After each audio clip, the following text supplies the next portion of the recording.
पालखी जाणं हे महत्वाचं तुम्हाला का सांगतो आज. आपण साई भक्त पैसेवाले येतात, बाबांचं सोन्याचं करतात, हुंडीत लाखो रुपये टाकतात, लोक करोडो रुपये देत आहेत. बाबांकडे काय असं नाही तुम्ही सांगा. पण तुम्ही जे पालखीला पदयात्री जाताना यांचं कौतुक का करावं, यांचे पाया का पडावे. की बाबांसाठी सगळे लोक काय ना काय करतात, अत्तरं देतात, मोठमोठी टॉवेल्स देतात, चांदी सोन्याची बाबांची शिर्डी केलेली आहे. पण बाबांसाठी शरीर झिजवणं हे सगळ्यात मोठं काम.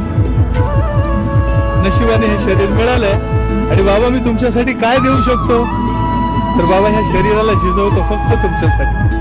मग त्याला 10 दिवसात कोण जातंय, कोण 15 दिवसात जातंय, पण शरीर झिजवणं ही सगळ्यात मोठी गोष्ट असते.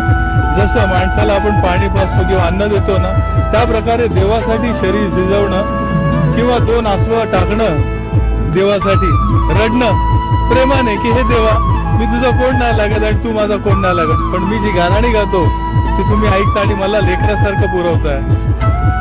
2 आसवं आणि शरीर झिजवणं हे बाबांसाठी खूप मोठ्या गोष्टी.